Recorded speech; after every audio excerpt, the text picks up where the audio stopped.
అండి, welcome to Varahi cooking and DIY. నేను మీ శివ. ఈరోజు వచ్చేసి పచ్చి టమాటోస్తో కర్రీ ఎలా చేసుకోవాలో చూద్దాం. దానికి ముందుగా పచ్చి టమాటోస్ తీసుకుని సన్నగా కట్ చేసి పక్కన పెట్టుకోండి. ఇప్పుడు ఒక మిక్సీ జార్లో 1/2 ఇంచ్ అల్లము, 1 టేబుల్ స్పూన్ జీలకర్ర, ఒక 10 నుంచి 15 వెల్లుల్లి రెబ్బలు వేసి పేస్ట్ లాగా చేసుకుని పక్కన పెట్టుకోండి. ఇప్పుడు పొయ్యి మీద కడాయిలో ఆయిల్ వేసి ఆవాలు చిటపటలాడిన తర్వాత జీలకర్ర, పచ్చిమిర్చి, కరివేపాకు వేసి అది కొంచెం వేగిన తర్వాత సన్నగా కట్ చేసిన ఉల్లిపాయలు వేసుకోవాలి. మీడియం సైజువి 2 తీసుకున్నాను నేను.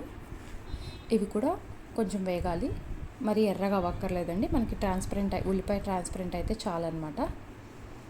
ఇప్పుడు కొంచెం పసుపు వేసి ఇందాక మనము పేస్ట్ చేసి పెట్టుకున్నాం కదా ఎల్లుల్లిపాయ, జీలకర్ర, అల్లము, అది వేసి ఒక 2 మినిట్స్ ఫ్రై చేసుకోవాలి. సిమ్లో పెట్టే చేసుకోవాలి. ఇప్పుడు సన్నగా కట్ చేసిన పచ్చి టమాటా ముక్కలు వేసుకోవాలి. చాలా బాగుంటుందండి కర్రీ, పుల్లగా. తప్పకుండా ట్రై చేయండి. ఇప్పుడు అంతా కలిపేసి రుచికి తగ్గట్టు కల్లుప్పు వేసేసి మూత పెట్టేయాలన్నమాట. ఇప్పుడు నెక్స్ట్ ఒక 5 మినిట్స్ తర్వాత మూత తీసి చూస్తే ఇట్లా వాటర్ వచ్చి ఉంటాయి.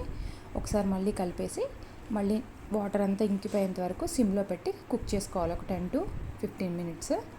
ఇదిగోండి ఇలా. ఇప్పుడు రెడీ అయిపోయినట్టే కర్రీ. ఇప్పుడు లాస్ట్లో కొంచెం ధనియాల పొడి వేసుకోవాలి, 1/2 టీ స్పూన్ అంతే. ఒకసారి కలిపేసి ఒక 2 మినిట్స్ కుక్ చేసుకొని కొత్తిమీర వేసుకొని సర్వ్ చేసుకోవడమేనండి. చాలా బాగుంటుంది, తప్పకుండా ట్రై చేయండి. అన్నంలోకి, చపాతీలోకి, రొట్టెలోకి, దేంట్లోకైనా బాగుంటుంది. ట్రై చేసి ఎలా ఉందో కామెంట్ సెక్షన్లో తెలియజేయండి. నెక్స్ట్ వీడియోలో మళ్ళీ కలుద్దాం. మన ఛానల్ సబ్స్క్రైబ్ చేయడం, కామెంట్ చేయడం, షేర్ చేయడం మీ ఫ్యామిలీ మెంబర్స్కి, ఫ్రెండ్స్కి అందరికీ మర్చిపోవద్దు. బాయ్ అండి. నెక్స్ట్ వీడియోలో మళ్ళీ కలుద్దాం.